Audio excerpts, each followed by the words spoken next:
What's going on? How y'all doing? Welcome to the Culture Code. Go ahead and introduce the crew, man. We got Mr. Trev, Smooth, HD, Real Dope, DJ Freshmaker, Hink, me, myself, Lapeef JR. Welcome to the Culture Code. How y'all doing? Gentlemen, what's good? What's going on, homie? What's going down? You color coordinated, bro. Who are you talking about? You. Oh, man, you know how I do, man. Skittles got the flavors, man. That's true. Roll it. Just bow, throw right on the shirt. It is what it is. It's good to see you guys. Appreciate the compliment. As you guys come in, hit the like button. Also, make sure you subscribe to the channel. What's going on, AP? The accountability partner. What's good, brother? Oh, we also got Fritchie K is in the house as well. She said Keisha said, "What up?" I don't know who Keisha is, but saying one was good. As you guys come in, hit that like button. Also, make sure you subscribe to the channel. And if you are catching this on the replay, hit that like button and also make sure you subscribe to the channel as well. What's going on, Edward Gilbert? How you doing, sir? What up, people? What's up? Got a good show here for you guys. I know y'all like talking about marriage and divorce and all that good stuff. So we're gonna see if we can unpack some of these things. They've been giving us some content, so we will go ahead and react to it, man. Church say amen. Oh, they still always say amen only on Sunday. Shit, right on. Okay. Let me go get this video queued up.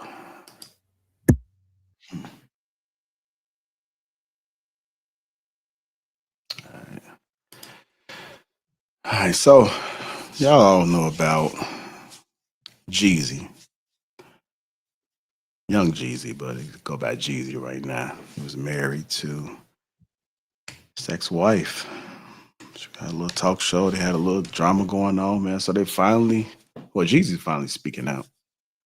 He's finally speaking out, and he had this to say: "I was a great husband." That's how he kicked it off. I was a great husband. There's a full interview, man, but the reel that's going viral is he said that he was a great husband despite the divorce.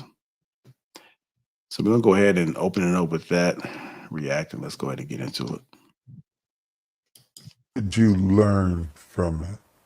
I learned I was a great husband. I can't be. Okay.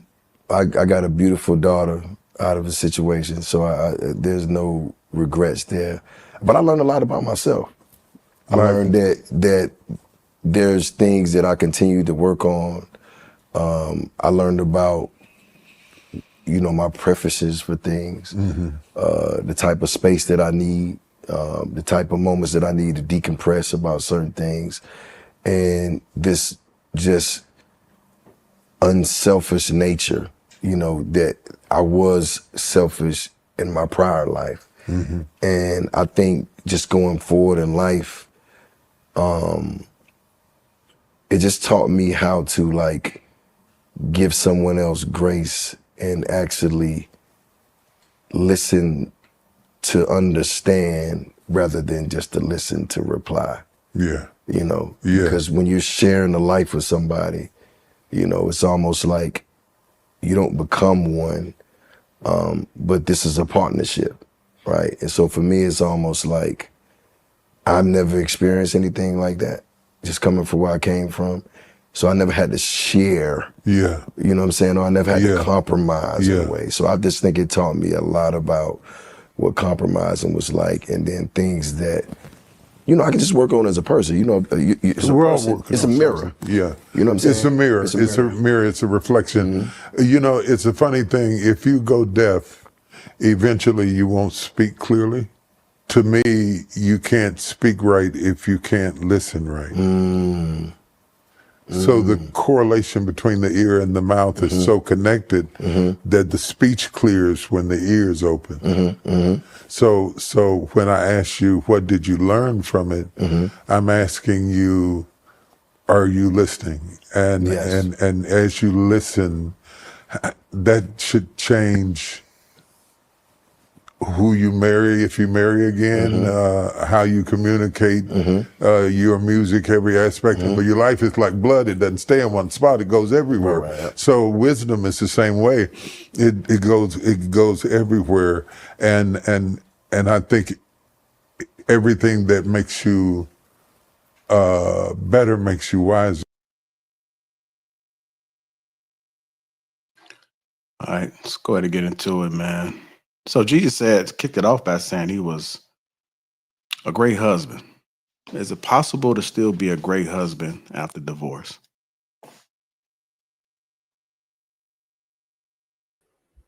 Is it Absolutely. possible? Okay, go ahead. Absolutely. But I didn't like that he kind of kicked it off by saying that. I don't think that's productive to kind of like immediately be like, I wasn't at fault. I was a great husband. I just it's just a little strange to me. It makes me question, was he a great husband? It's just something a woman would typically do. And a lot of times they're typically the narcissists they call other people. And I just feel like that's something that they would do. Just be like, well, I was a great wife. And it's like, who asked you that? Like, we trying to, yeah, I didn't like that part. But you absolutely can be a great husband and, have a divorce. All right. What about you, HD?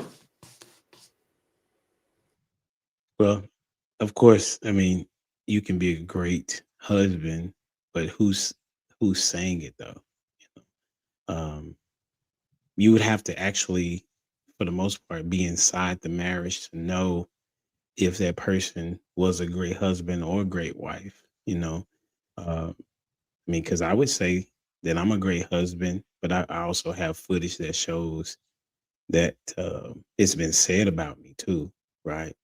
Well, with Jeezy saying that he's a great husband, considering he didn't have anything to connect it to, would be interesting to see why he thought that he was a great husband versus he did good in the vows, or he did something that he saw practiced or something like that. But he could be a great husband, but according to who? And right now, it's only according to himself, because we don't know the details of why he got a divorce. Well, I don't. Maybe others do, but I don't. So that's my thoughts. Go ahead, Hank. Was you about to say something, dope? Okay, go ahead, Hank. So I don't know. I don't know. Is he responded because somebody may have questioned him as a husband? I mean, is that the reason why he's responding like that? I mean, if that's the case, then that man had every right to speak highly of himself. Look, I don't have no problem with him having confidence in himself and confidence in his ability. And if that's what he thinks, that's what he thinks. I mean, I guess the proof's gonna be in the pudding, depending on what happens with this next marriage if he gets into one. That's really, I think, really going to tell the story if he is what he say he is. But yeah, I believe a man could do that? Yeah, I do. Because you live and you learn. You know what I'm saying? You learn from your mistakes. You do better about some of the things you was already doing good at, do better. You make the proper adjustments, like anything in life. So yeah. I think he probably, I think he might have led with that because just quite often him and his stature and the way that he may come off in his past, folks may be able to run away with the idea that, he wasn't, or that he was callous. They could just basically use his entertainment persona to probably think that it wouldn't be true. So probably just kind of trying to defend himself out the gate. Um, but as far as if you could be a great husband, I would say absolutely so. You almost, in order to be great in a lot of things, you need to fail. Uh, I wouldn't say that you need to do that in marriage, actually, but just like with anything else, you learn from your mistakes, you move on, and you understand how to better take care of people, how to be more sacrificial, and just understand the language of sharing with somebody else. So Yeah, I do believe so. I think I realized why I didn't like his answer. What his answer to that question? Like I remember him asking, I think, what did you learn about being married or something like that? And he said, I learned I was a great husband. That's kind of like that thing where people ask you, you know, like, tell me one flaw about yourself, and you say, I love too much, I love too hard. You know, that's kind of why I like it. So I just realized that. That's a good point. I would I know Smooth gonna go. The premise, I was just looking it up. When you say you learn from your previous mistakes, y'all realize that second marriages don't last as the percentages are go down in your second marriage as opposed to your first when there has been a divorce. So that would suggest that there is less learning or less tolerance or some sorts that men are not continuing or the woman is not continuing the second marriage. So that's just something to think about. All right, go ahead, Smooth. All right, so I don't really have a problem with him leading with that, and I say that because why wouldn't you think that you're a great husband? It's probably a response to himself because this is just speculation, but if just me reading it, he probably felt like he wasn't at a time when he was going through his failure.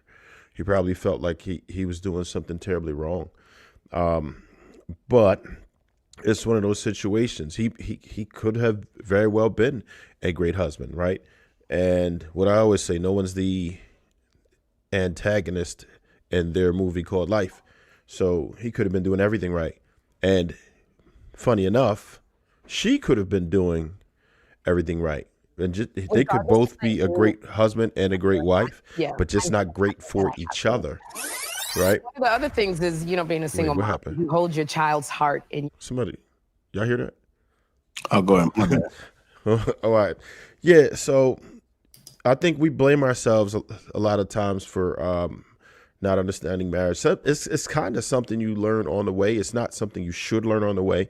But if you weren't taught that, if that wasn't the type of household you came from, if he didn't have the example, if he didn't know what to look for, a lot of us get hung up in the love story, right? And how America, in particular, romanticizes relationships, right? And or I would say over romanticizes relationships. And we think that's the basis of it. And we don't understand that we have to actually live with this person and we have to match ideals and morals. And we put that kind of thing to the back burner. And once you start living with the person for a long amount of time, you realize that you're not nearly as connected as you would have been. When you have children, sometimes you might be a kid or two deep already, and you realize, like, damn, this isn't really how I like to parent. This person's not cooperating, and it's an unfortunate lesson that a lot of us as humans learn the hard way. So I would encourage people who are interested in getting married, you have to know those questions. You have to have those conversations about moral value, about finances, about what it is that you want to do with your life, because that's a lot of times where we go wrong, and we don't take the time to consider those things until it's way too late. So listen, stop frauding when you're going into relationships. Stop trying to show off. Let people know who you are off rip, and you got to have those tough conversations in the beginning.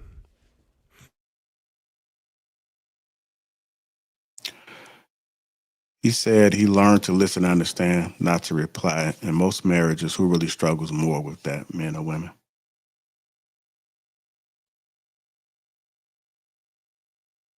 I think women do that. It only takes one thing you say that she may disagree with, yet you may not be finished or got to the point of what you really want to discuss, and they'll find a way to flip it and maneuver it around and now make it about you, what you're doing. But you was just trying to explain yourself about what you disagree with, something she may have said or done.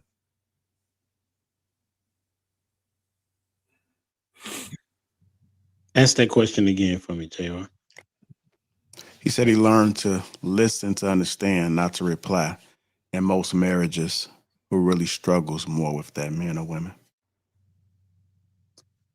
Definitely what I've seen is women, depending on context of the conversation, right? So if the conversation is leaning towards something that they need to change as a result of what the man has an issue with, then it becomes a more of a response and a reflection of they believing that you're saying something about them being a bad person, right? As opposed to, listen, this is what for me, how I heard what you said, this is how it made me feel.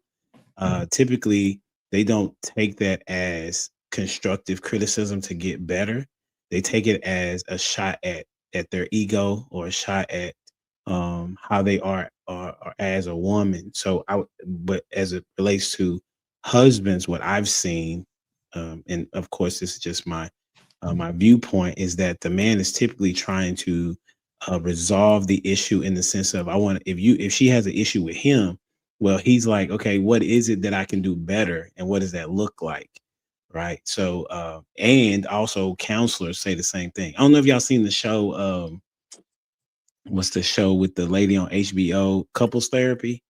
I don't know if y'all seen that show, but oftentimes what you'll see is that the woman is having a hard time hearing something bad about themselves, and they're very reactive, as opposed to just sitting and listening. And the therapist is having to tell them, listen, your husband is talking, allow him to speak, and then respond to what it is that he's saying, and don't make it be about you.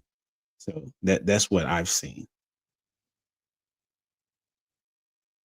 All right. I got another question. Is grace in marriage something you give during hard times, or do most people only learn to give grace after the breakup?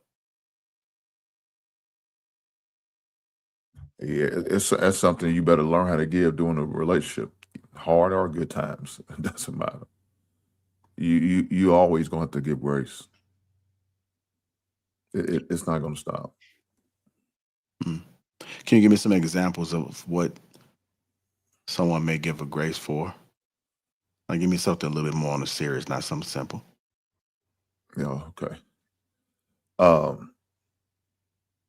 So I know with me, I usually I know I had to tell my wife exactly what I want, to the point I'm giving her pictures where she can get it, the ID number on the item, or whatever the case may be.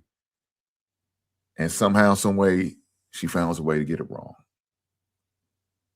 But I gotta remember, give her some grace. It's a mistake, even though I feel like I pointed her all the way to the situation. Besides just going to the actual store and picking up and putting it in her hand, I got to offer her grace on that, forgiveness, and some type of leniency, because she's still learning me.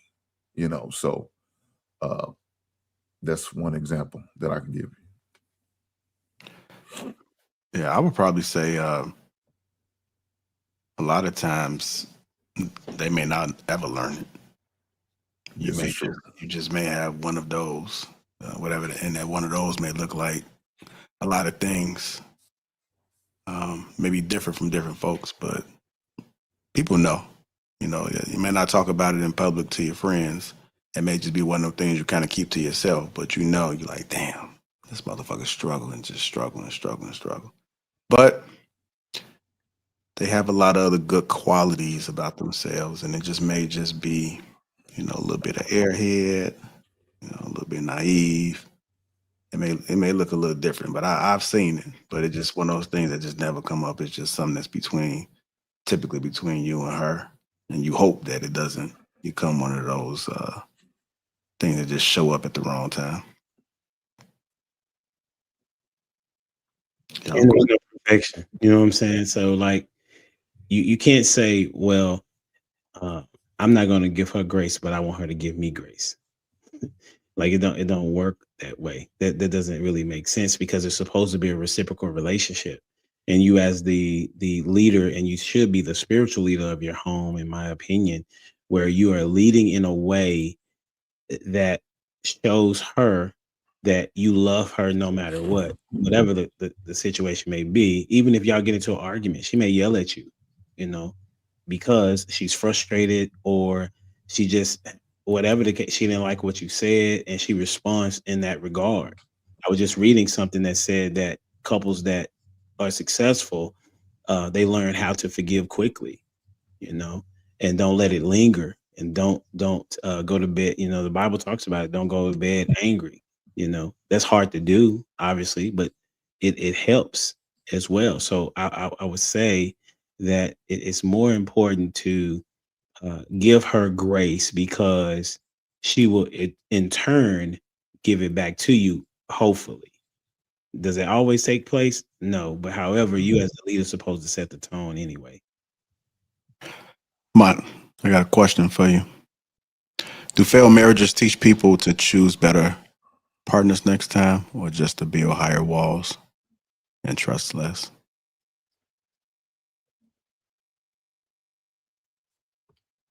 You on mute. I don't know if you're talking. They're supposed to teach you that, but not everybody not everybody are not everyone is a problem solver. And I think that's the issue. People don't have a very sophisticated way of solving issues or solving problems even within their own life, and they get in their own way and they end up putting up walls and things like that when you should realize it's not, maybe it wasn't the fact that you was cooking for a man before you was married, right? Maybe you chose the wrong man to invest your time in, and you should just find a better man to invest your time in, a man who is investing in you at the same time. So a lot of times we analyze the wrong things and we end up kind of blocking people out.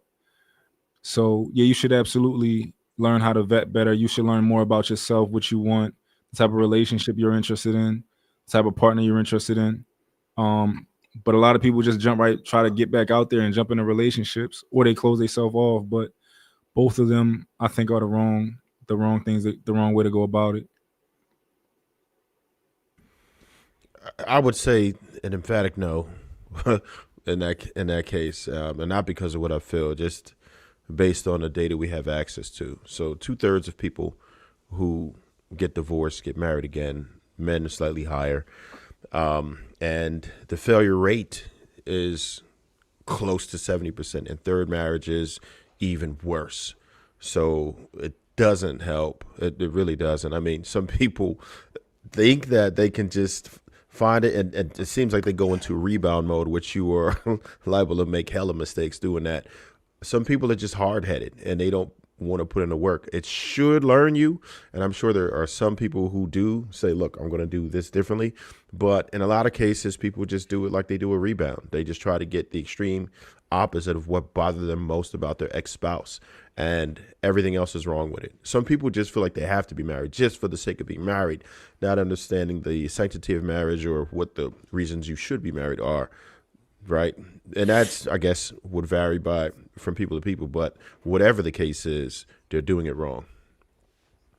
Hey, HD, if a man truly leads his home the biblical way, how do you explain God still allowing his marriage to fail? Well, I don't think that God allows a marriage to fail.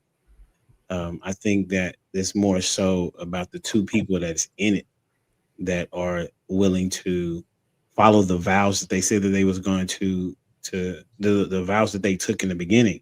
So I think that the reason why the man's marriage failed was there was a little bit of selfishness that was involved on the behalf of one of the two, or even both of the people. And as a result of them not entering into the covenant selfless and understanding that they're supposed to be servants basically to one another. I know people don't like hearing that word, but it's what you're really supposed to do. That's what a helpmate is. That's what a leader is. A leader serves the people that are under them, a servant leader, and then the the people that are the servants or the submissive ones, if you will, the women are supposed to do the same for the men. So I believe that it's more so that it's not the issue with marriage. It's the two people that are in the marriage not upholding the vows that they said that they proclaim, and that is to be each other's help. All right.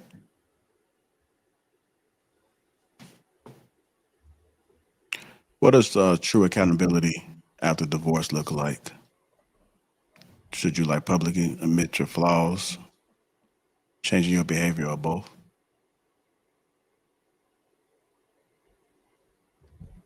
I would definitely say both. So if you, I would definitely. okay, go ahead. No, you good. Go ahead. No, I'm just saying. So someone that's not in the public's eye, they should still publicly admit their flaws.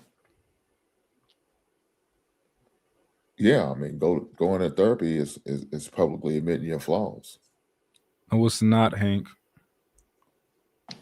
Well, that's your opinion. But yeah, I think that's a form or fashion of doing it, and that's you not only acknowledging it yourself, you saying it out loud, when you're sharing it with your therapist. So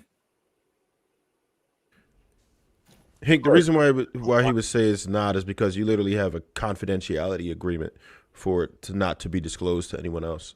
So I mean, that's kind of like a medical thing. You have privacy. But you're telling us, you telling a man who you don't know, a stranger who has no idea about you, so it's still public. A clinician, right? Even if it's just one, even if it's just one individual, that's you admitted publicly that you didn't do right, you failed. That's not public. You're in the privacy of their office. You're in the privacy of their facility. It's not public. Public means that it's information that everyone has access to. Well, they do. Hank, you are objectively wrong here, Hank. No. I get where Hank is coming from in the idea that it's out of your inner sanctum. It's no longer just inside. You shared it with somebody else, so you can't just use your own judgment about it. It's somebody else that is involved in it. But I understand where y'all coming from too, as it's not actually something that everybody outside of you and your therapist has access to. But it's not going to be possible for everybody to know, though. You know what I'm saying? Public means that everybody has access to it. Like what we're doing right now, this is public. Even though everyone's not going to see us, right? We're probably being in tens of thousands, but it still is accessible to anyone, like public records. If someone wants to look this up and see exactly what it is that I said, they can easily access it. Whereas if I don't want my family to know, if I don't want my friends to know, if I don't want anyone else besides this professional to know, they won't. You know what I'm saying? Well, when you go to see somebody who's in the medical field, there's privacy, right? There's HIPAA. It's still private. It's not public. Public and private are opposites. Well, when you get a divorce, whoever can put whatever they want in the divorce decree, right? And that's public information. That's public information, correct? Okay, but I got y'all, man. Y'all just want to go against him. No, come on, Hank. You know you, bro. I was riding with you, Hank. Right on, HD. Because if it's I understand that you're trying to go for the literal definition. However, yeah, that's what we do. Right. Okay. I got you. Come on, guys. However, better than that. I know that you're trying to do that, right? But then you would still be wrong. Is what I'm saying.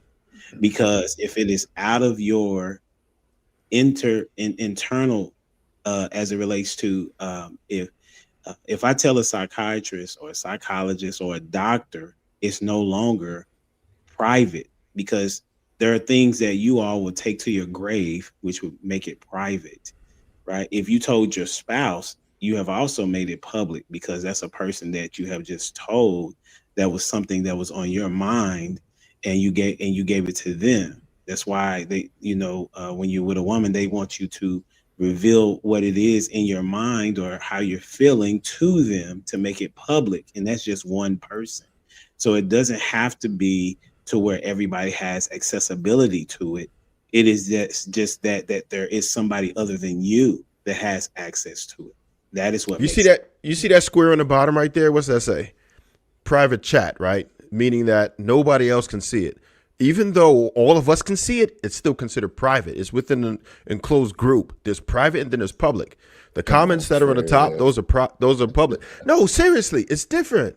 It's very different. It's very How many different. people does it take for you consider public? Then how many people? Public means When everyone has public means everyone has a right to be there or to know that. No. If I go to a police station and they're like, "Oh, you can't be," I'm like, "Yo, this is public property. I have a right to be here." But if it was private property, only the people who they want inside of there can be there. No, they do have private areas where you're not allowed to go. I don't care how public you think it is. It says employees only. You don't have the right to go back there, right? That's a private area. Private area. There you go. There you go. So this is bullshit. So let me also ask, more than likely, who else you would tell? So if you start putting yourself out there and start dating again, you don't think that woman's going to ask you, well, you was divorced. What happened in your divorce? You don't think she's going to be inquisitive? If not, I wouldn't want to deal with that woman, because there's no way I would sit there and a woman get divorced and I'm not asking, well, why did you and your husband get divorced? I mean, so now I'm sharing it. No, I would agree with that. Take a serious relationship with. So, but that doesn't mean that it's not. So it took two people. Private. Okay, so now that I told two people, it's a public, right? That's the second person I told. No, it's still basically if you told somebody outside of somebody that would be bound by confidentiality, basically. Well, I did. That's what I just said. That's still not public. That's still not. I told public, my wife why I got divorced. So if I have a private Instagram profile and I have 300 followers, right? Jesus Christ, man. And only the people who I want there can see it. Is that a public profile now? Oh God, you're reaching, brother. No, I have a private party, and only the people who I want inside of that party. I got another question for the panel. If men are the leaders, how come so many of our wives would rather leave us than follow our leadership? Are women just rebellious, or are we bad leaders? It could be a little bit of both. It could be a little bit of both. It could be, but I think most men are bad leaders. I would agree with Humble that most men are bad leaders, and they are also choosing women who, don't necessarily acquiesce the easiest. So, okay. If your marriage failed, was it really her disobedience, or you picking wrong and leading wrong? Tough one, because I don't think that can it be all of it? it can be either or. I don't think it has to be one or the other. It could be a combination. It could be it depends on the two people. I don't even think it's gender based per se, because you could be a great leader, but if the person is unwilling to follow or becomes unwilling to follow, and they have autonomy, you can't really control people, right? And you don't know, sometimes there's outside influence or whatever. It could be their mom in their ear. It could be anybody running interference. And sometimes you just don't have control over the entire situation. So it could be either or, in my opinion. I do think it's, as a leader, just what I see a leader as, I do think you take responsibility either way. I think it's the only way to move forward. And in the vast majority of cases, just being reasonable. I think that as a leader, you always look at what you could have done better. And that's really good. That's a really good point. I think that's a part of being a good leader, though.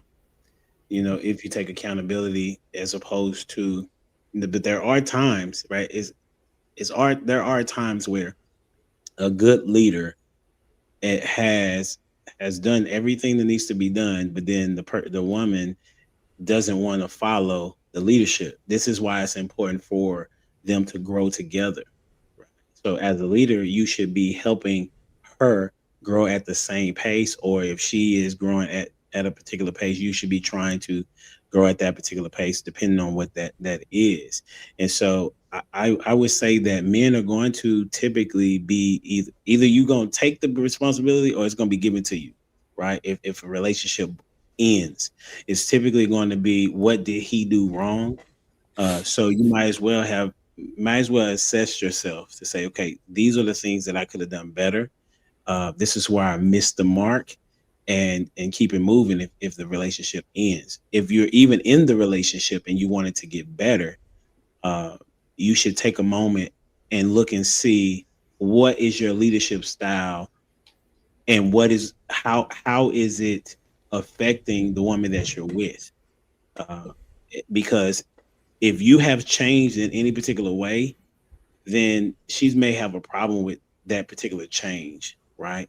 So I would say that as a leader, you need to take a full accountability of what goes in and out of their relationship for the most part. Just a quick, and the thing is, go ahead, my man. just a quick question. I was battling with this earlier, and wanted to know is if as leaders we are constantly taking accountability and shielding others from it, do we thwart their ability to grow from accountability? I don't think we should always take accountability, but I think when we look at, if we, okay, you can lose a battle, right? But okay, you lost the war. Who takes the accountability for that? You can be in a Correct, the moment leader. where you can be in a moment where like you coaching and you trying to tell them how to do better, but at the end of the day, if the ship, if the ship falls, the ship sinks, as a leader, you gotta say, I should have, you gotta think, where could I recalibrate? Where did I go wrong? Maybe you chose the wrong woman, right? That's accountability too. Well, Mark, you just saying just the opposite of what you just said a minute ago. Then you said you should always take accountability, right? You, as a leader, that's what makes you a leader, right? That's what you said, right? Yeah. Well, now you switching it up though. What Now did you I? saying What do you you shouldn't think? always. Now you're saying you shouldn't always do that. I think you should always take accountability. So maybe you So misunderstood. you Maybe you misunderstood switch. what I said, or maybe I even misspoke. I'm not sure which one it was. Okay, I'm gonna charge you up to misspoke then. Okay, yeah, but I think when it comes to, and I thought I clarified with DJ Fresh, when it comes to the overall outcome, men leaders should take accountability. But that doesn't mean that there aren't coaching situations or where people who you are leading should be taking accountability. But in terms of the entire overall outcome, I think that for the vast majority of times, leaders should take accountability for what he could have did better. Okay, so let me say this. I think publicly you should always take accountability. But privately, there was some shit that she may have done to cause the situation. Now, nobody sit there and say, put it out there and say, well, no. Now, if you're talking to your therapist, have that conversation. Those who may have close friends that they can rely on and know they're going to hold that shit to the chest and not put it out in the streets, you can share the same thing. But publicly, yeah, I'm going to tell you, I fucked up. It was all me. Ain't nothing that she did wrong. It was all me.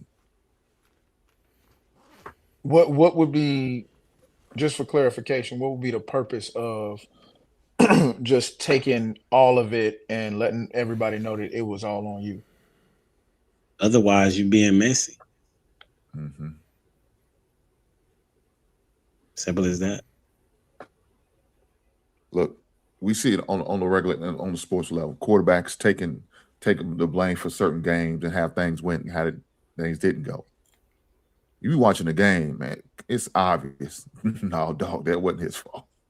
That wasn't his fault on that turnover. That dude should have caught the ball. If he touched his hand, we know the saying, they touch your hands, you should be able to catch the ball. For some reason that it got tipped. Now it's an interception. And it's going the other way. That's just an example of and they were going to interview, say, yeah, it was a bad throw on my part. I shouldn't have made that throw. I should have did something different. It's obvious. So that's I, I got a scenario. When I was younger, when I was like, preteen, I guess you could say like a young teenager, my mom used to ask me if I did my homework. I would say yeah, and I would be lying. I didn't do my homework. And if you ask her now, she'll tell you you lied to me. You didn't do your homework, right? Me as a man, I know what leadership is. I say it was your fault that I didn't do my homework. Um, whose fault was it? You blame your mama for you not doing your homework? Yeah. It's your fault, dude. What are you talking about? I disagree. Jesus Christ. You see what he's trying to do there, though. If my son, I see the parallel. I see the parallel. He's saying that the mom's fault for not checking in to make sure he did his homework as opposed to just asking.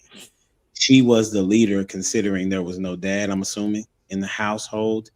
And so therefore, whoever is in charge is the person that should take accountability. So that's what his premise was. Yes, it was his responsibility as a preteen to do his work, but his mom was the one that was supposed to double check and make sure he did do it. Is that what you're saying, Mark? I know me, if my son doesn't do his homework and later on in life, I would say, you know what? I should have checked. I should have made sure your homework was done. That's on me. You were a kid. You were not the leader. You're here to make stupid decisions. That's what you're supposed to do. You think you know what you're talking about. You think you know what you're doing. I know what you're doing. I'm supposed to know where you're supposed to be going. So just me as a leader, I would take accountability for that. But my mom, a woman, it is what it is. So what about teaching your son being accountable and being honest and being trustworthy? What does that play in? I think that's extremely important, and that goes to the example of what we was talking about earlier. So even though looking back, if my son didn't do his homework, I would say I'm responsible because I should have checked. In that moment when your son lies to you about doing his homework, you teach him about lying. You teach him about being responsible. You teach him about all of those things. However, at the end of the day, it all falls on you. When I was in military school and I was my platoon leader, if I couldn't delegate and make sure everybody swept up and did what they're supposed to do, they didn't give a fuck what happened. You sweep it. It's just that simple. Let me play this clip right quick. Did you learn from it? I learned I was a great husband. If you were a great husband, then why are you divorced? Not only are you divorced, but allegedly there was a clause in your prenup that said that if Jenny Mai found out that you were cheating, she was entitled to a large lump sum of money. And so word on the street is that you allegedly ran to the courthouse so that you could beat her to the punch and divorce her before she divorced you. Excellent husband material. The next thing that he says is that I have things that I continue to work on, which sounds to me like he's avoiding taking accountability. Correct me if I'm wrong, but wording does matter. And it sounds to me like he's trying to say that he's actively working on things, not that during the marriage he had things that he needed to work on. The third thing that he says is that he has preferences for things. Aren't you supposed to know about your preferences before you sign up to get married to somebody? Obviously, his real preference is not to be married. He also goes on to say that he learned that he needs certain space to decompress. Again, isn't that something you should know before you jump into a marriage? The sixth thing that he says in this interview is that he learned that he's unselfish in nature. I'm sorry, but getting married to a woman who told national TV that she never wanted to have children, you marry her just so that she will have your child and then abandon her to be a single mother, I don't think that screams unselfish. Not to mention, the child was only a couple years old when you got a divorce. You are traumatizing that little girl through some of her most formative years. Selfish. And last but not least, he says that he learned to listen to understand and not just to respond. I find this ironic because you didn't even listen to the question. You didn't tell us anything that you actually learned during your marriage. So I'd say no, it's safe to say you don't listen to understand.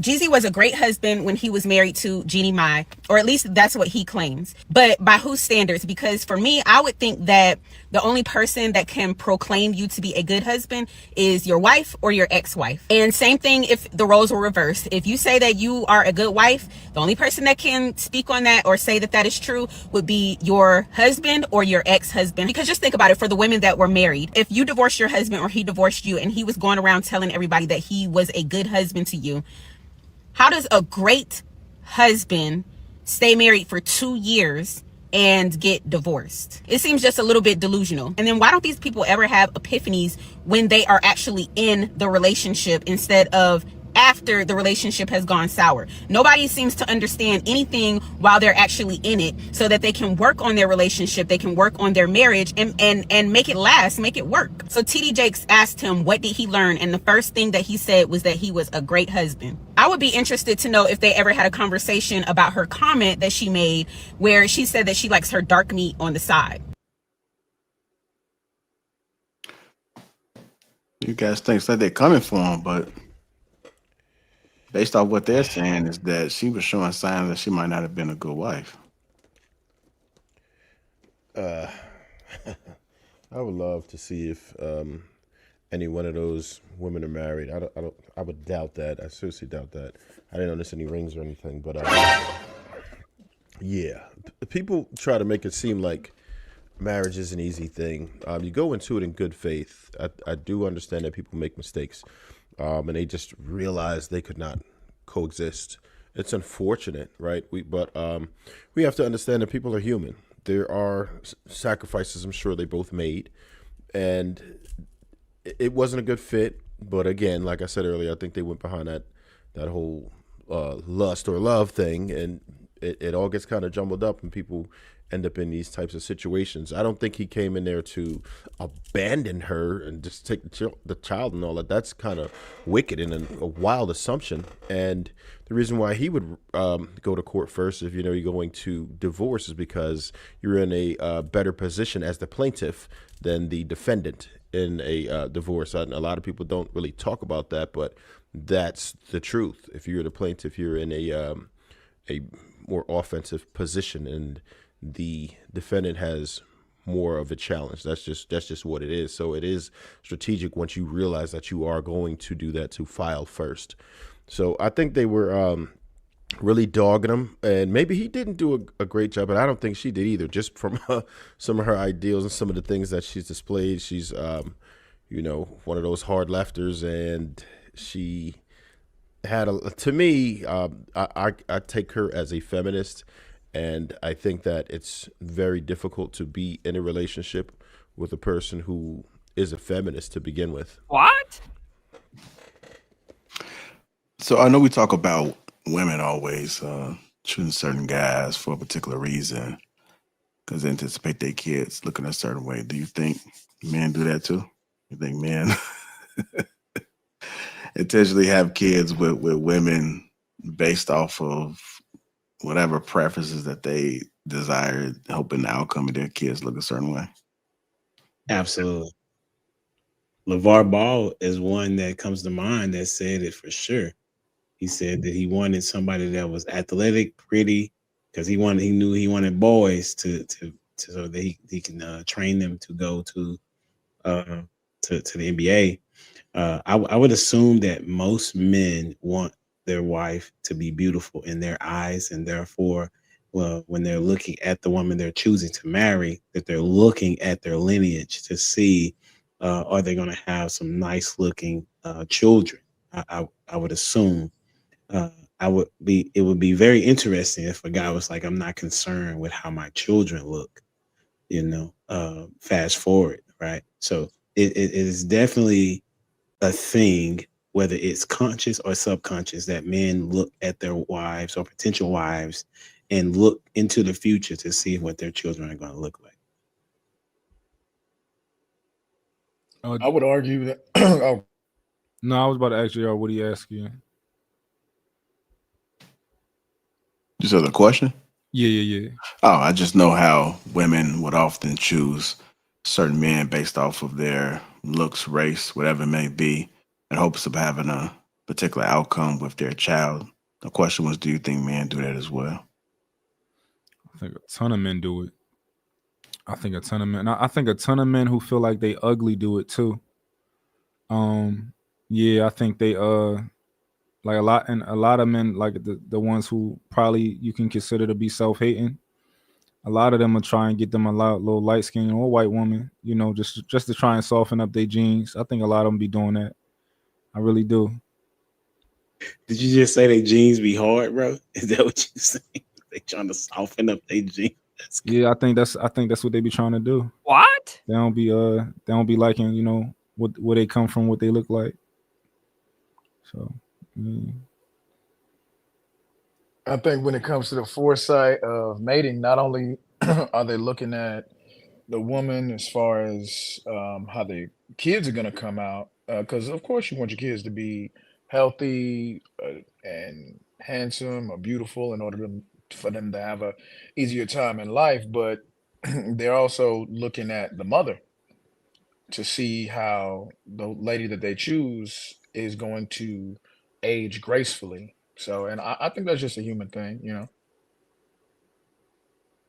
Yeah, I think that's a good point. I just spoke about that not too long ago about certain mothers that I know look a certain way. So that's the reason why their child doesn't look their age, because the mother doesn't look her age either. Whether she may look her age, but her face is pretty healthy. She may have gained weight, but the face retained its youth. She has some elasticity. I'm with the eugenics though. Like I'm my daughters, they gonna have to all the men they what they gonna have to be 6'5" and up. That's gonna be my rule for them. Hopefully, and you know, I'm gonna try and stick to it. I just want my whole family to just be a bunch of big men, like tall guys. That's what I wanted. That's all athletes. So yeah, it was a video. It's a video we played not too long ago where he said that we got it all messed up. You know, we're trying to go for the beautiful one, but you need somebody like a Fantasia. You need you need these women that's going to actually breed these athletes. Yeah, yeah. Well, hold on now. Fantasia don't look that bad now. What y'all talking about? Fantasia's cute. I didn't say she was cute or not cute. Why y'all coming at me like that? I understand your statement. What a statement. Well, let's be real. I don't think she's an ugly woman, but I do think that there's a beauty standard. And in most cases, I don't think that a lot of folks may look at her like that when it comes overall, when we look at the whole universe, as far as who's beautiful. I don't think that she's in the top. But I know we can see the beauty in her. But when you're looking at like Miss America or however the world views beauty, I don't think that she's in that realm. And so when the guy that make that statement, I think he was saying that you had these low-key women, they're beautiful to us, but they're the ones that's producing the athletes that we desire. But because we're chasing the European beauty standard, then sometimes we may not actually get those athletes. Hank Fresh, y'all would go with Fantasia? Yeah, absolutely. You, Trev? Nah. What is it about Fantasia that gets the shake of the head? I'm not. Look, my fault. You know what? That's a bear trap. I didn't even mean to do that, brother. It is a bear trap for sure. My fault. My fault. Y'all trying to get me clipped out here. I ain't even trying to do that, brother. What about Tim's, Trev? I'm kind of curious now. What's going on with Fantasia, Trev? What about Tim's? Who's Tim's? You know Tim's? Oh, absolutely. I already knew you was gonna say that. Wait, Tim's. Hold on, I gotta look her up. Yeah, look up Tim's. Yeah, you know Tim's. I heard the song. I heard the song, but she's a virgin too, Trev. Yeah, allegedly, so she says. Yeah. Is this spelled TIMS? TEMS. Oh, TEMS. Okay. Yeah. Fantasia is also a submissive woman too. Oh. No. That's like 3 notches right there. You know, I was. Nah, I can't do Tams, yo. She kind of hard in the face, man. That's What? another- Oh, damn. Dang. Tim's like Clip. that. I mean, y'all could go ahead, man. Y'all got it. But me, no. So he said might like him hard with women. Nah, man. Listen, I can't stand a masculine feature. The woman got to be super feminine, dainty, all that. Look, you got broad shoulders, long feet, big hands. Any of that shit, broad shoulders. Oh, forget it, man. Listen, it's a no. Like Benny the That's just Butcher. me. Look like Benny the Butcher. I can't do it, bro. Okay. You can't have hard face, strong jawline. Nah, man. Forget all that, bro. Damn. Nah, Looking not like for Benny me. Siegel out there. Oh, so you don't like We know Trev type. What's my type? We know Trev type. We ain't gonna say it. We know what his type is. Wait, I ain't got no type. Trev like them yellow bones. Trev like them yellow You want a red bone? No. Don't even try to do that. Don't even try to do that because I would that's say dangerous. a hell no to Ice Spice too. No. My bad. Oh, you said Ice Spice. Is she ugly? God, man. It's not my thing. Nah, not my thing. Exactly. Let me play this last clip to this. If I do end up with somebody or not, Yeah. I'm so happy that I have me. One of the other things is, being a single mom, because you hold your child's heart in your hands, is dating again. Girl, the streets scare me. I don't want, could we just bring back spending time by yourself, journaling? Yes, sitting you can at do home that. in your grandma panties and just not caring that You nobody can do gets to tell all you of what to that. do. Like, I love right now. Yes. Honestly, I think my whole life we've kind of, as women, have been prepared to like, how are you gonna talk to your new boyfriend? How are you gonna get that first kiss? Right. Who are you gonna marry? Who are you gonna date when you get divorced? How are you gonna get back out in these streets? I don't wanna be in the streets. The streets don't want me. I wanna be by myself. Okay. I am paid for. Fully. Right. I am under warranty. I can go. eat my own French fries at that table. I don't have to share with anybody. I can go to bed when I want to. I can sit there and scroll aimlessly as long as I need. That's true. And I love that, like, right now, I feel like my 20s and 30s were really spent doing all the research, figuring out life, trying to figure out what you want and who you are. But then my 40s and 50s, now I know exactly what not to do. I just wait for it on the back end because I see this so common when people do these breakups. As you had these high moments and then there's always a low moment on the back end of it. And I know exactly what I needed to do. Yes. And right now I get to apply everything that I need. And that is all right. And that's why you need to be by yourself for a while to enjoy you. Yes. To enjoy everything that you do and enjoy And become Monica. all of me, because whoever it is, if there is somebody, is gonna really love what that woman's like. The full person. She is a piece of work, and she is coming for you. You know. That's it. And so that right there, regardless if I do end up with somebody or not, I'm so happy that I have me. Well, I love that. Get to know you, enjoy you. Yeah. But sometimes, Jeannie, a little tingle happens there. The little tingle happens. I know about the tingle, yes. And so you can try to do a lot of things by yourself. Journaling ain't gonna get rid of the tingle. That's right. But So I'm wait, just saying. but Sherry, we didn't say that we can't have friends. Okay. We can have friends. We can have friends. All right. They just gotta. Do we all have friends? We got friends. All right then. They just need to leave before the babies wake up. I'm not perfect. I'm not polished. But I'm honest. It's not a bad thing. It's just an adjustment. It's like putting on a new pair of glasses. Everything suddenly looks honest, even the parts that I wasn't ready to see. Sometimes the clarity is really refreshing, and sometimes it's a little jarring. But the truth is, I am now looking at the world with my own eyes, rather than eyes that I feel pretended to see what I wanted to see instead of what I was really seeing.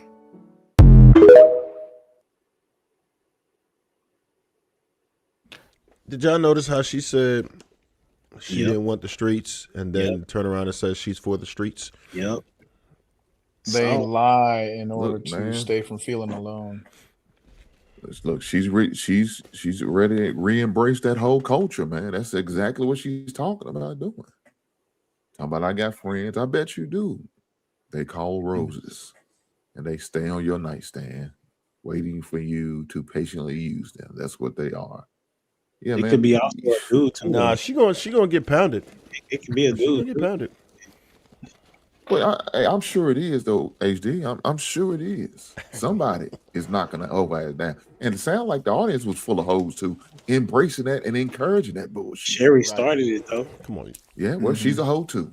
I'm not. God damn it. Hey, listen, I'm not. I'm I rocking. with said an audience full of hoes. That means the hoe. She could be a hoe, too. She's not a She's not a eliminate from hoe. Ah, shit. Are they really hoes, or they just trying not to feel left out?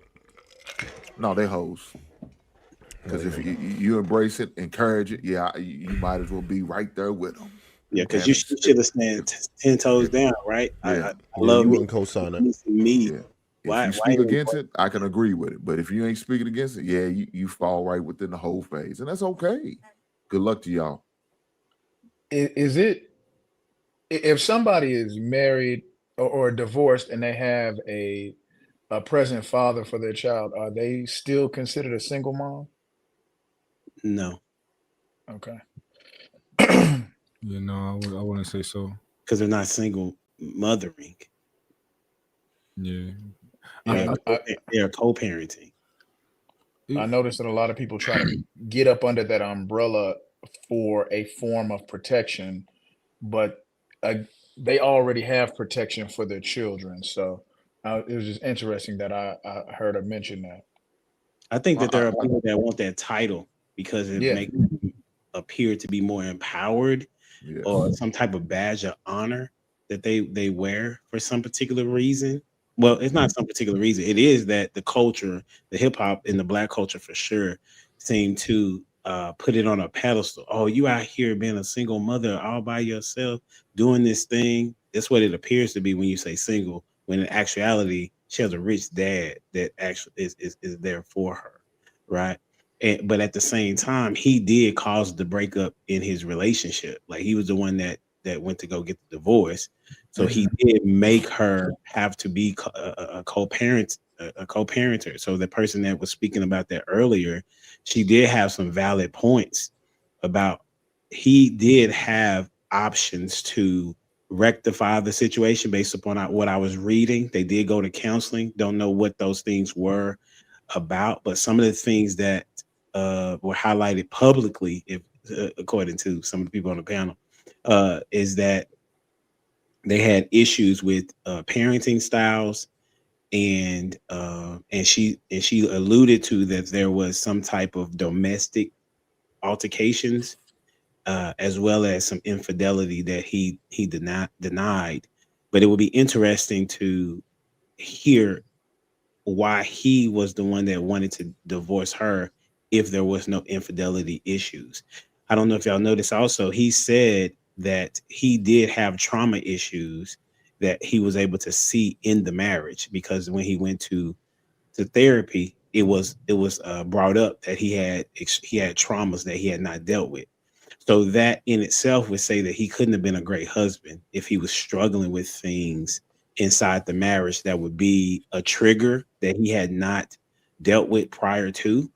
And so as a result, he didn't know how to deal with those inside the marriage, which is what one lady was saying, because marriage is hard. But if you work on yourself to help the other person, then you can have a really good marriage. And honey, by the way, I think marriage is hard because people are putting out the idea that you should be, oh, a man knows in 6 months, a man knows in a year. Like, you don't. I mean, you think you do, which is like obviously what happened with him. He got into that marriage and he started to realize, God damn, like we so different. We don't parent the same. We don't do this the same. Like, he didn't know that woman, but if they were together longer, and then, he'd have been able to be like, you know what? I can either decide that the problems that we have and the differences that we have are worth fighting through, or it's not. We're just too different. But I think that's why we have so many divorces, is because the propaganda of a man knows in 6 months, or a man he know. Like, I think that's Nah, I think it's nonsense. Real dope. Do you feel like she pressured him into doing it fast, or he felt obligated because of her status, or whatever? Or do you think this was a decision that he made, just because he really wanted to get married? I don't think a man at his age is susceptible to that type of pressure. Now, if he was much younger, maybe, but I think if you can go through life with no kids for that amount of time, with no drama. I didn't hear a lot about his dating life before, so if he can go You didn't through. hear about the Keisha Cole and all that? No, I never heard about him and Keisha, nothing like that. Okay, maybe I'm just out of it, but I ain't hear about too much drama with him, too much stuff as far as Jeezy and women. So I would figure, I could be wrong, but a man of that age who decides to, I would assume that he knows he at least he thinks he knows what he's doing.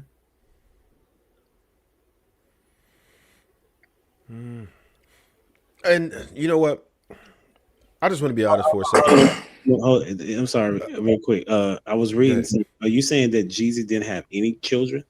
I thought he didn't. I don't know. I wouldn't say that I'm not an authority on the matter. I think he had at a baby all. mama. No, he had like two kids. Yeah, he had kids. Okay. And she didn't want kids.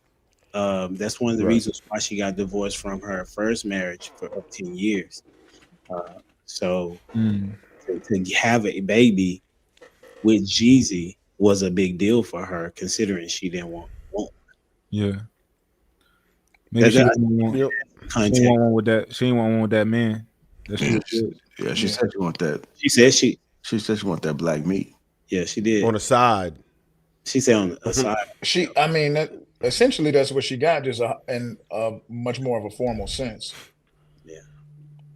Yeah. I wanted to kind of mention this for a second, and I'm gonna tell you why I think, and I could be completely off, but this is just this is what I think happened. I think that he did feel pressure. One thing that I noticed, us as black men, sometimes when we date outside of our race, we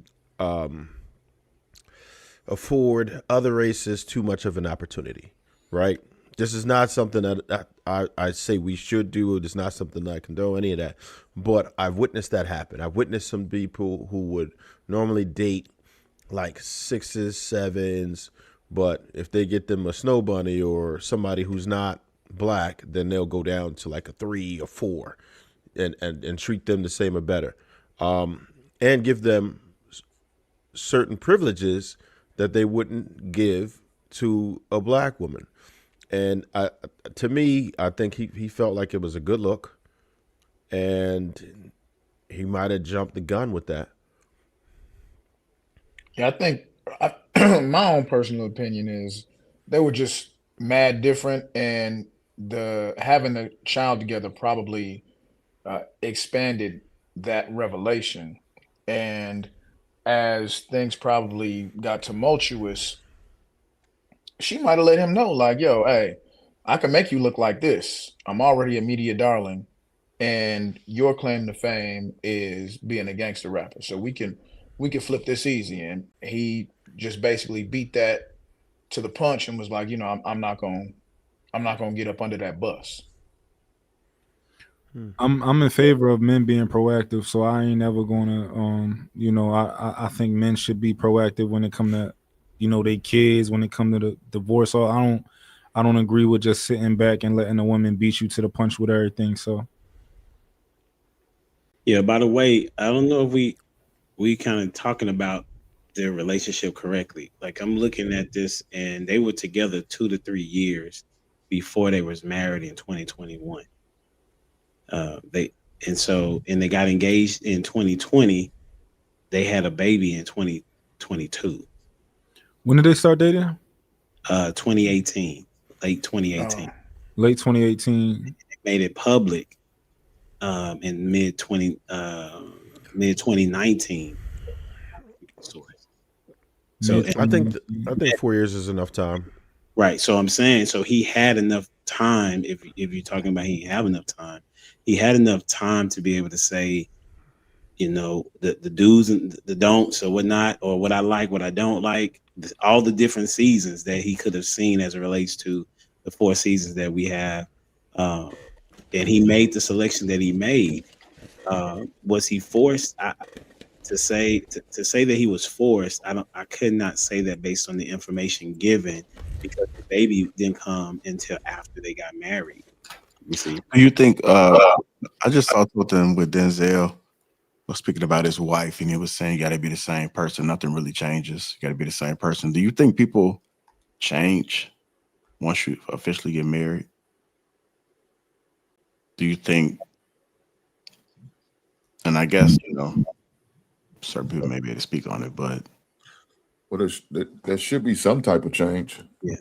I mean, you shouldn't be the same, because when you went from a single lifestyle and a mindset and the way you move and operate and how you make certain decisions to marry, there should be. Oh, you leaving it there? That's it. that's I thought you were gonna add some more to. No, I kind of meant change for the worse, because if Jeezy's been dating her for like about between 2 to 3, possibly 4 years, he wasn't forced, so he knew what type of woman he was. I just want to correct that real quick. I think they started dating and got married really within 2 years. November 2018 to getting married on March 2021. We can pretty much say that was, they started dating in 2019, got married in 2021, early 2021. It's really roughly 2 years. Okay, it's still enough time. It was the number you gave was 6 months. I'm just saying it was ample amount of time for him to know, considering he had 3 baby mamas before that. So he had an idea of what a woman could and could not do for him. I mean, he is in the spotlight more than any of us. But and also the information out there is that men that have, and people in general, men and women that have so many partners, that they are less likely to have a successful marriage. So, and then if you're not operating it on any particular standard, whether that be whatever religious background that you select to have, then it's not going to do well either, because most religions honor marriage. And so I don't know where he assigns to or what she does, but I would venture to say that they were probably unequally yoked based upon the cultures that they have. So that should have been a red flag from the jump, in my estimation. I think it don't have to be 6 months, but I think getting engaged after 1 year is too much also for me. I think that's too soon. I don't think that you truly know somebody until you really live with them, from being honest. Once you live for somebody for a certain period of time, I think you really start to get to know them. So that's just me. And I think once you throw kids in there, that's another season, that's another layer to really getting to know them. So I got to know my girl. Like once we moved together and I already had kids, I really got to know her, and we really had things that we had to like fix in order to decide, is this for us? So I think so. Real dope. The only problem with that is that statistically, people who cohabitate prior to marriage have a higher divorce rate than people who don't. Yeah, I would have to look at that. Go ahead. Go ahead. Go ahead. You got your computer right in front of you. Bring it up. My dad was ready. I want y'all this is crazy. I want y'all to. You got to study, humble dad? No. I don't. I mean, all you gotta do is just Google. Just really. Yeah, I've definitely read that. It's true. Before, and there is no culture that backs what you're saying. Outside of that, there's no culture that's exactly. I want y'all to understand that when I look at these things personally, right? I don't just look at numbers and say I have my answer. No, it's so much deeper than that, and it's so many more details and variables than just correlation. Correlation doesn't always equal causation. I understand you got numbers, but I have to look at the numbers and then I have to say, okay, what questions do I have after looking at these statistics? What other information do I need? Some of them are valuable. A lot of them are valuable, but it's okay. How do we use it now? It's a tool. How do we take it and interpret it? So that's all I'm saying. Well, let me ask you dope. Go ahead. Let me ask you this question then. Do you shop? Do I shop? Yeah. Yeah. Okay. Do you look at reviews? Yes. Why? To see experiences of other people. Exactly. But you will look at that star to see, you'll look at if it's a 4-star, 5-star, 3-star, right? Which one are you most likely to go toward? Are you going to read all the comments? No, it's a multi-variable analysis where I see how many 5 stars. I'll see the general. If it's like 4.8 review, if it's 4.8 and it got 5,000 reviews, it's generally safe for me. But let's say it's like 3.8 or 3.5, I'll go to the 1-star reviews and I like to look at those. Versus, and I might look at some 3s and then I might look at some 5s. But yeah. Right. So my premise in asking that question is that you're usually looking at the generality of things to determine what it is that you're going to do or purchase. Right. So based upon your own assessment, you wouldn't necessarily have to deep dive the part about the sanctity of marriage and the cohabitation statistics, because if there is, you can go look at any culture, just look at it on the surface. There is no culture outside of Western civilization that believes that cohabitation makes sense to determine. Are you married now? I'm engaged. No. Okay. So y'all plan on getting married. So it's around the corner. Yeah. Right. And so you determine that. So you particularly determine that based upon the living situation that you can deal with this, right? Yeah. Right. That's dope. However, there are going to be things that you have never seen once you get married. Can I ask a quick question? How many cohabitation relationships don't work out that y'all were talking about? How many? Yeah, because what was the stat y'all brought up? The percentages that the divorce rate is higher for those that cohabitate. Like the breakup rate, I guess. The breakup rates before they get married, for sure. Yes. So can you tell me exactly what it is that you would how you would quote it? I would quote it as if you live together, it's less likely that y'all are going to get married. Okay, so if you live together, it's very likely that you'll break up in a relationship. Well, that the marriage will fail. That's what I read. I read that the marriages are more likely to succeed if you do not cohabitate. Right, so the divorce rates are higher of those who cohabitate than those who don't cohabitate first. Gotcha. So I'm assuming that this is not like something from the Census Bureau, because this would have to be like a study, an independent study. This is from the Institute for Family Studies. There's one April 26, 2023. Okay, so stuff like this, I'm interested in looking into the sample size, things like that. How they got the information. Like, they're not gonna be low if it's coming from an Institute for Family Studies. Yeah. Now, if you looked at an article, maybe it may be small, but as it relates to somebody that actually has to do this, it's gonna have to at least be the most that they can do, like, is 1,000 without there being where it wouldn't matter. Like if it was 10, yes, I could see, but if it's 1,000, it doesn't have to be 10,000 for you to be able to look at the study. I disagree with that completely. I have a doctorate degree. Like, no. I think that's awesome. So what I'm saying is that this is the stuff that we had to say. Like when I did my studies, and anybody that has a doctorate degree and has to write a thesis or a dissertation, it says that you can do a study. If it's over 1,000, it's not going to really matter. Is what I'm saying. Yeah, from the APA. Yeah, I think that's ridiculous.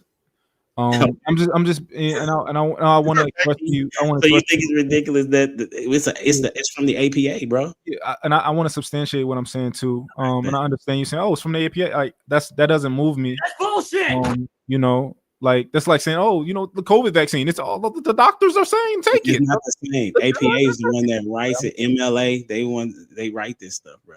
Yeah, but I'll tell you why, right?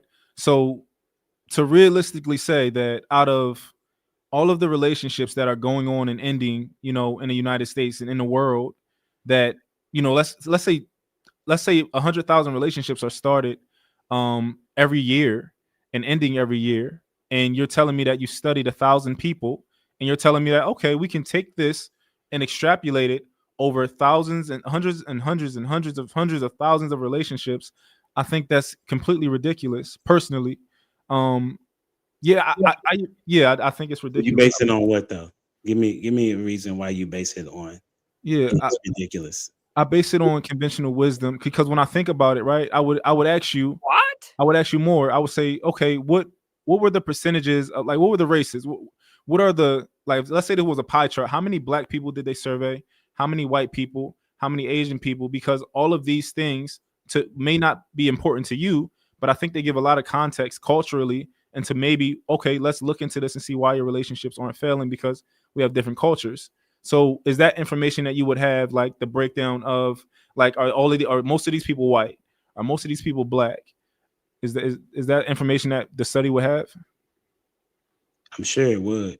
Also, how but many does it specify? Does it specify gender?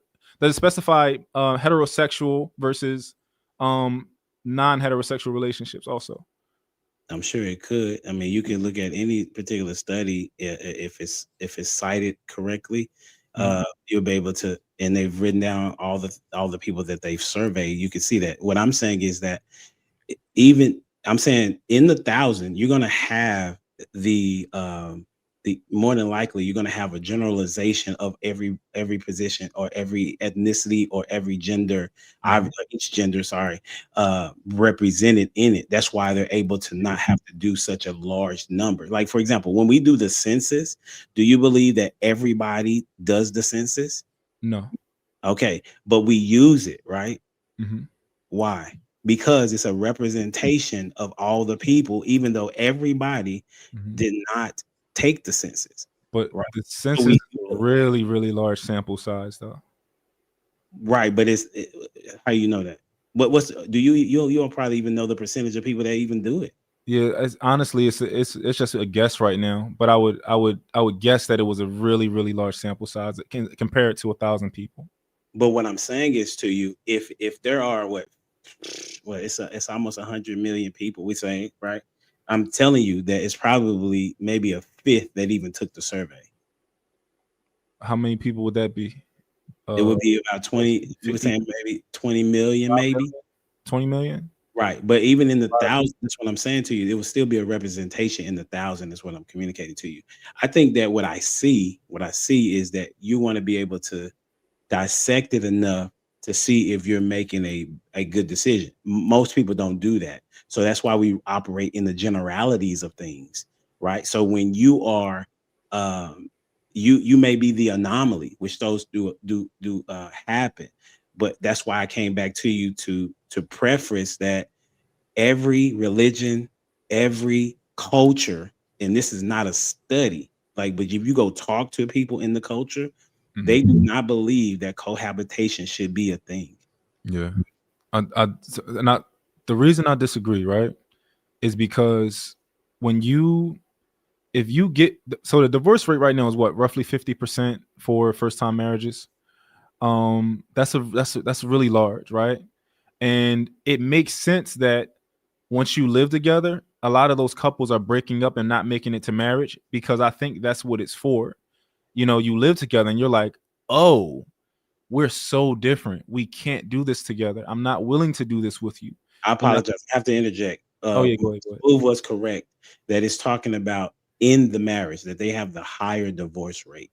Oh, once they get married, they have a higher divorce rate. That's correct.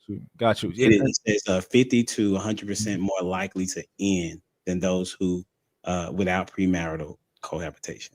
Got you. And so more questions that I would have about the study would be like, and I'm not saying, and the study may account for all of these things, right?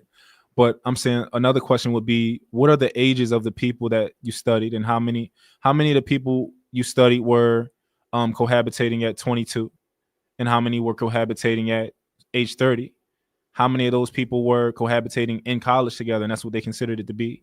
How many of those people? Like, I think all of these things are relevant, because when I'm speaking now, I'm talking about adults. I'm talking about like a man who's 28, 27, 29, people that age living together, making that decision versus, maybe 22-year-olds or 21-year-olds who are, I think these things are relevant.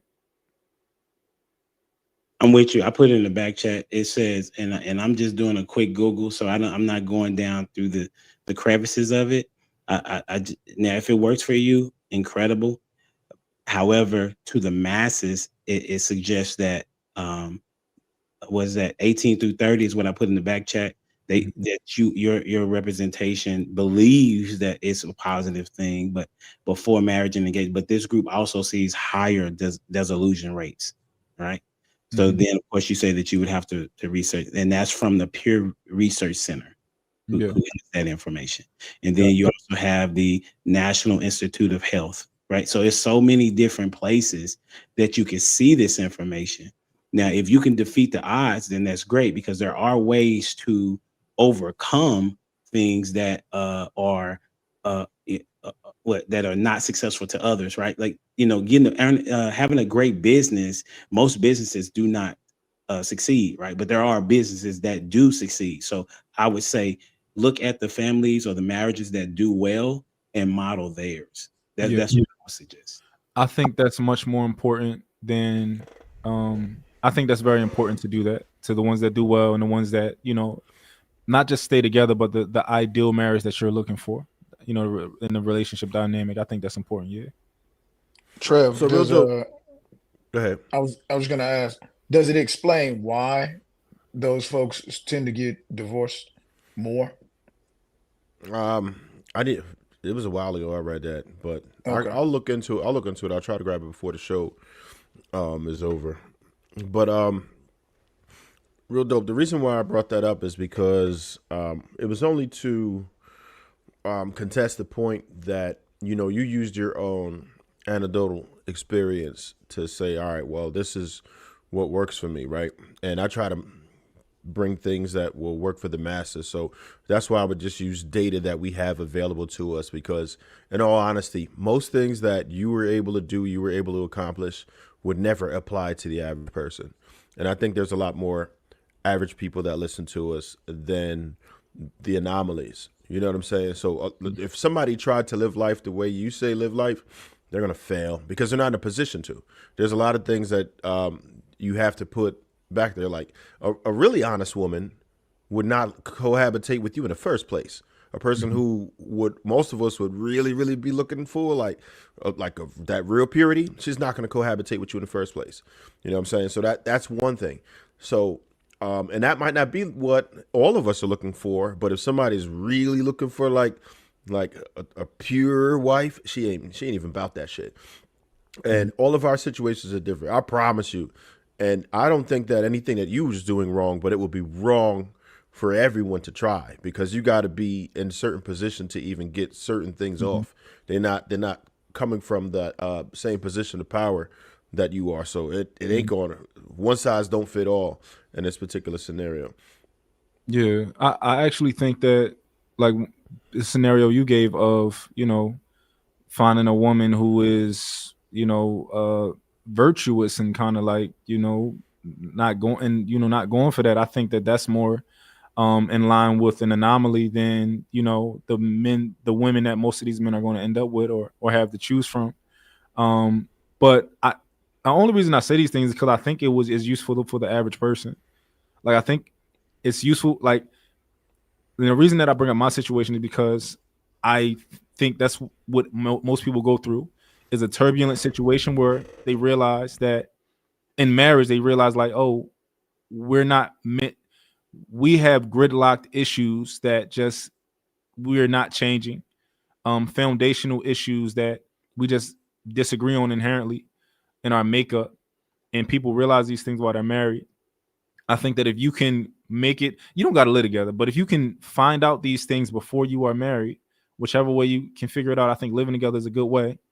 I think that it's useful for most people. I went to therapy, couples therapy. I think that would, some sort of counseling would be good for most people. I don't know if most people do that, but I think that would be good for most people also. So, that's the only reason I bring up my personal situation, because I think the things that I learned are useful. That's all. All right. Even with that, so I'll say this. I can't say that it's actually wrong what you're saying, right? but and I'll even concede to the correlation is not even necessarily causation, because it could even be that people with the mind frame that would not dare cohabitate are probably more grounded in their religion, honestly. And people who are grounded in religion would have more respect for the sanctity of marriage. So there could be something to it in that way. So you might be very well right on that point. Yeah, I think that's something that like isn't really reflected in a lot of the studies. It's it's probably reasonable to think that most of the people who didn't cohabitate, a lot of them had some sort of religious belief system, which probably tells them that hey, they already pretty much have a roadmap for how to be in marriage and how to get through marriage, and staying married, right? So those people typically uh won't get yeah, obviously won't get divorced at the rate of, people who don't have that foundation, if that makes sense.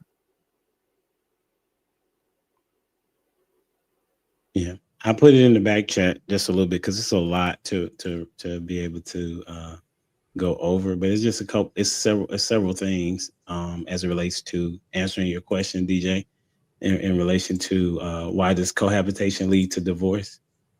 So I just put that in the back chat. But just some of the things that it just says was inertia, staying together due to finances or shared life, not commitment, conflicting expectations, lower commitment perception.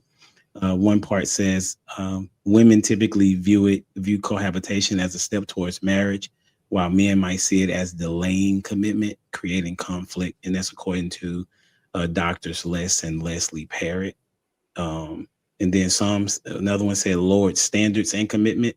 Another one says sliding versus deciding. And then once again, it says that there's an increase of conflict because there's not because of negotiating daily life without marital support, plus dating issues can heighten this conflict as well.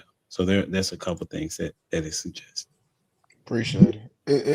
Is it possible that you get more of a high when you prolong moving in together, then when you cohabitate, it becomes the norm. So after you get married, it's kind of like we already been doing this, but if you wait until after marriage, once that does happen, like there's an extra high that comes with it because now you're doing something new that you've never done before.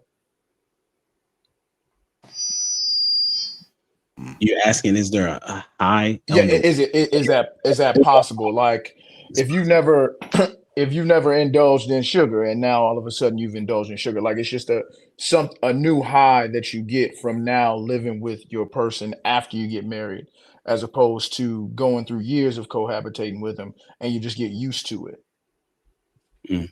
That's a good question. I mean, anything's possible.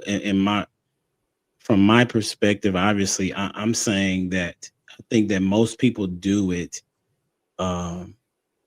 because mainly it's typically for religious and cultural reasons. Because once you live together, being married, now you have a different place of how to learn and to communicate with one another. That's one. So as far as saying is it, there may be also a high expectation to see how is it going to be. But so I would say it is possible, but most, like I said before, most cultures don't believe that that's the way to go, because typically if you seeing a person every day and y'all not committed in that way, and then y'all say, okay, well, we're gonna get married, they may think that marriage is what's gonna make it work. Well, no, marriage is not what's gonna make it be better, right? So I think that may be a part of why the divorce rate is higher, because y'all just cohabitated and y'all was like, man, we are doing this thing already as a married couple, so let's go ahead and get married. Potentially, that's what I'm thinking based upon what I'm reading. So when when marriage comes, that's why I'm telling him, like, marriage is gonna be different once even though y'all live together, once the paper is signed or whatever y'all do, once it's official, there's a different level of expectation that takes place inside of a marriage, because now it's like, okay, you're not going nowhere.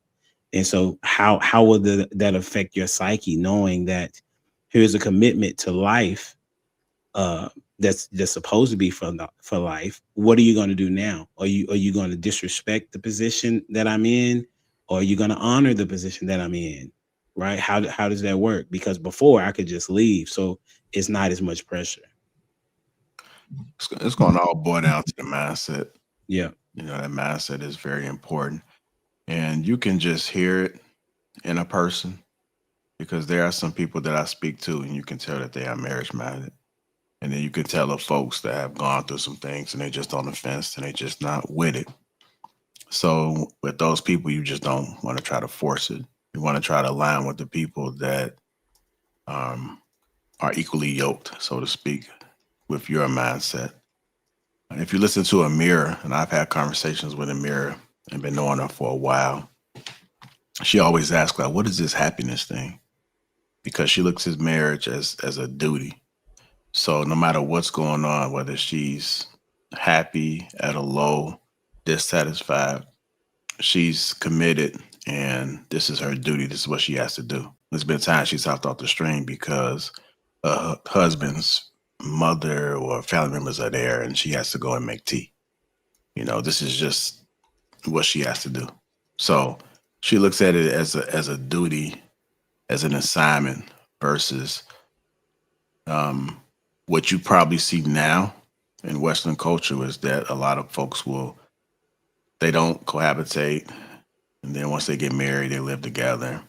And it may be a high in the beginning that things start to dwindle down, is because they're more focused on something that's individual within them versus the actual duty of marriage.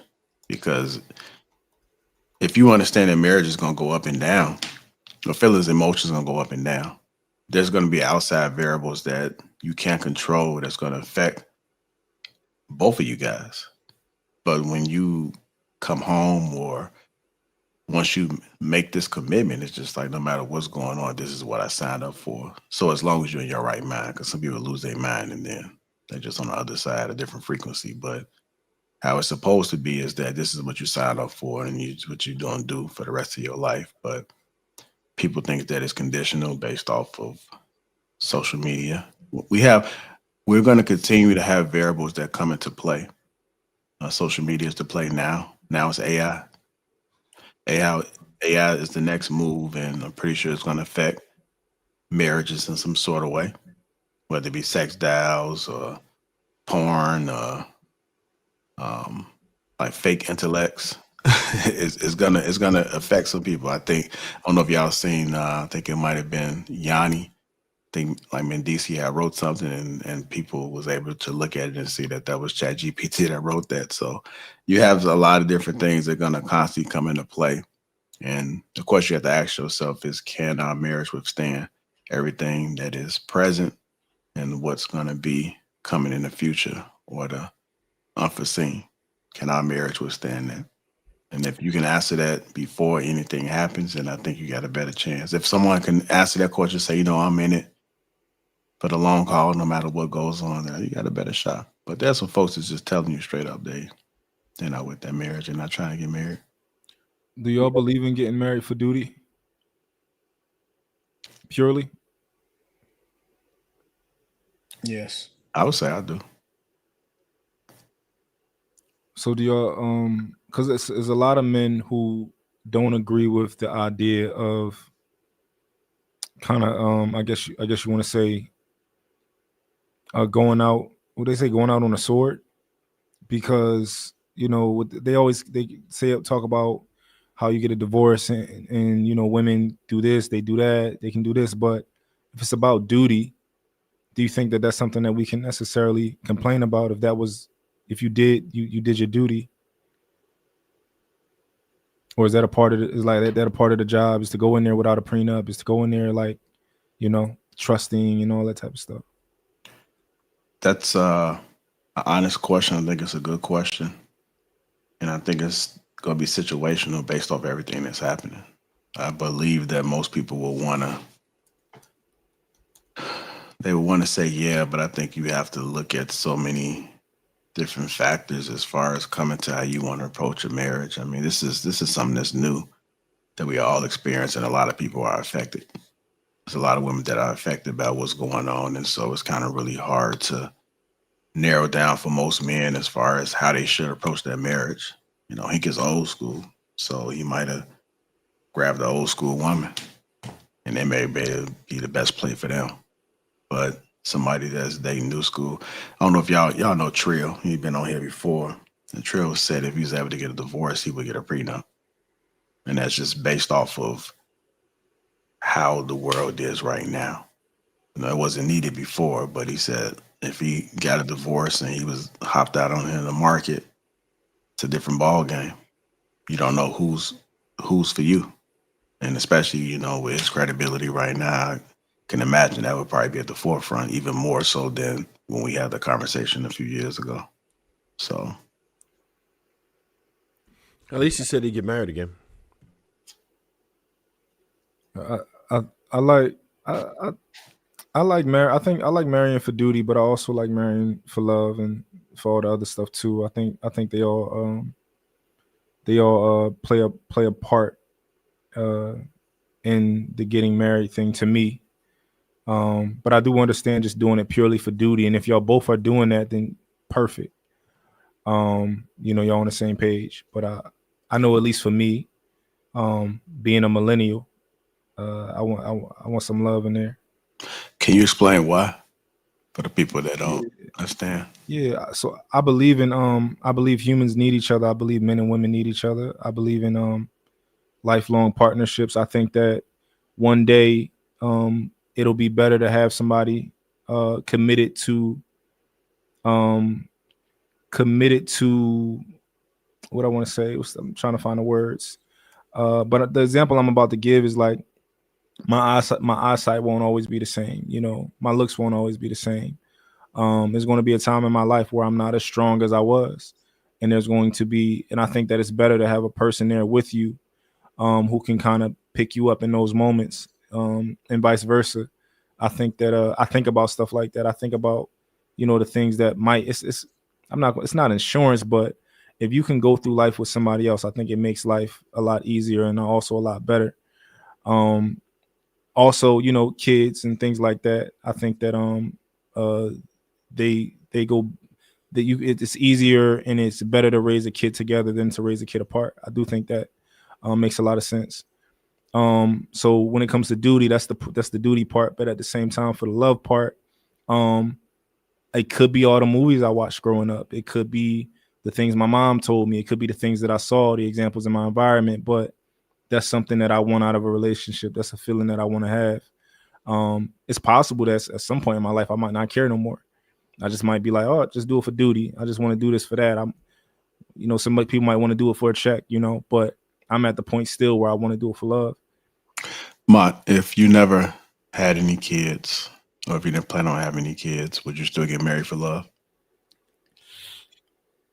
Absolutely. I think if I didn't have kids, it would be purely probably about love, especially if I didn't want to have kids. But I don't know who I would be right now if I didn't have kids. I don't know where I would be. I don't know. I'm not saying I'd probably be strung out on drugs, but I'm just saying it's up in the air who I can't imagine who I would be right now if I didn't. I've matured so much. I matured so much. And I've just I've gotten a lot of wisdom from having kids. But yeah, I'm a different person. I probably still be dealing with a bunch of women if I ain't had no kids right now. So I don't know. Don't I mean y'all could let me know what you think, but don't duty and love go hand in hand? I can see why you would say that though, because your duty is to, from a biblical perspective, your duty is to love your wife.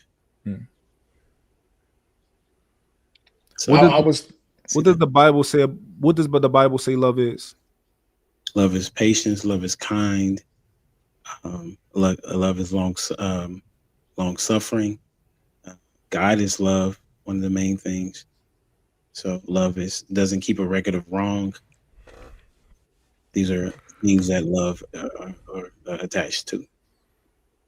To me, it's also sounds like some of that stuff you almost doing it out of duty. Like they seem like they overlap to me. That's why I say I can see that. Yeah, I think they can, but they don't have to. Like you do have a duty to the ones you love, but you can have duty without love. Like let's say you don't have wife or kids, you still have a duty to go ahead and do your job, even if it's just to support yourself. There's people who fight for the country. They might not, be doing it for who they love. It's just, but you still have a duty, and we understand it. And most men, we have to understand duty to be responsible. All right. I guess when we talk about love, maybe my definition of love is a little bit different from, or maybe what I'm saying is a little bit different from what you just described, Humble Dad, of love. Cause when women like to talk about the spark, all that other type of stuff, the chemistry and things like that. That's something that I'm interested in too. So maybe that's a part of that equation. I was talking about love, and I want that connection. I want that, I want all of those things too. I think that's what I would say to that as a person that's been married twice. I would say that you want to find somebody that you want to have that duty to do it for them, and that way you do experience what it is that you're talking about. Whereas if you're just getting married because this is the final straw, so to speak, then that's gonna be very multiple situation, right? You can find that woman that you're like, man, I really want to serve her in the capacity in which I can see her flourishing. I can see what I can do for her and with her. I like the peace that she brings. I love that she gives me grace. I like that she understands me. I appreciate the safe space that she gives me. I want to be the person that covers her because of how and what she does for me. I love that about her. So I would say that you can attain both. And with what DJ Freshmaker said, I think they work hand in hand. Obviously, I'm coming from a biblical perspective. I mean, the reason why Christ died for us because he loved us, and it was a duty for him to do it, and he didn't have to, but he chose to. And so he also washed the disciples' feet to show us how we should be serving as leaders. That was a duty that he did, and he loved that he did it because of what it did for us that came thereafter. So that's my particular position on it. Nice. I never read the Bible, and I'm not a religious person. One thing I do know is that every time I hear somebody, speak a passage or something like that, it's a lot of wisdom and a lot of like when you say he washed the disciples' feet, I'm like, oh, that's a great way to be a leader. So like I hear a lot of things from the Bible, and I just know it's a book with a lot of wisdom in it, so. It's a good read. You know what you do? Just do like the audio book, so you could just kind of like clean the house, or you know what I'm saying, or whatever it is that you do on your whatever time, your spare time. So you get through it fast. With the listen, put it on 2x. You'd be surprised how many books you get done that you can say you've read. I'm a cheater now. I got with technology, and I cover so many more books because I can listen to them on 2x while I'm doing what I'm already doing. Yeah. Yo. Yeah, do that. Trust me. Well, and a lot of joints is We're doing free. all that on cam, though. He did. Damn, on mute or nothing. Bro, Wait, what happened? It's that as a soundbite for sure. Wait, what was that? I yawn. Oh. Okay. Be discreet with it or something. I couldn't really see the bottom of his face. He like kind of loaded. Oh. Pause. Like what the pause. Pause. Damn. I didn't even know that's gonna be a pause left there. What happened? Damn. I want you to look at me.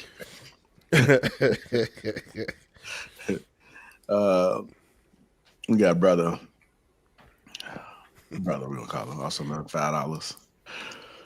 Brother again, $5. Yo, brother Noomsy, the man. If I say that correctly. Appreciate you, sir. Thank you. Hit that like button on your way out. Thank you. You say that's when you have to reach down deep and find that duty for that woman. Okay. All right. We live tomorrow, man. Appreciate y'all.